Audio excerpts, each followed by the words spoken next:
I mean, investors are also watching trade talks between the U.S. and China this week. President Trump wants to meet with China's president very soon, according to White House advisor Kellyanne Conway. And negotiators are working hard to make that happen, producing a broad outline of a trade agreement for the two leaders to discuss at a possible future summit. But Rick, I mean, in terms of that, I mean, this is obviously coming as Trade Representative Robert Lighthizer and Treasury Secretary Steven Mnuchin are slated to begin two-day talks with Chinese officials on Thursday. So, I mean, optimism on that front. Are we expecting kind of a two-punch of optimism for the markets here as we see government shutdown questions raised or answered, and now potentially U.S.-China trade talks? Positive news there. Yeah, the China developments are much more important for markets than news about averting a shutdown.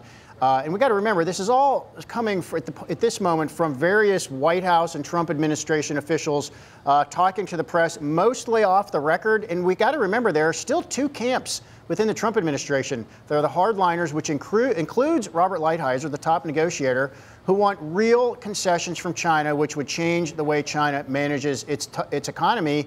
And then there are many others who just want to find a way out of this with some kind of modest changes that Trump can point to as a victory and say that he really accomplished something here. So I think the way this seems to be heading is the sort of moderates seem to be winning here. And when you hear talk about a potential meeting between Presidents Trump and Xi, you know, once you say we're having a meeting, you've given up your leverage, because then you have to produce something at the meeting, and then it becomes an embarrassment if you have to call off the meeting. So I think this does signal that Trump himself is softening and maybe even growing weary of this, and telling his people, we need to find a way to get out of this, to get rid of this overhang on markets. If there's a boost to markets, I'm going to take credit for it, but let's get something done, no matter how substantive or unsubstantive it really is. And we're certainly seeing that boost to markets today. All right, thanks so much, Rick. Yeah. Appreciate it.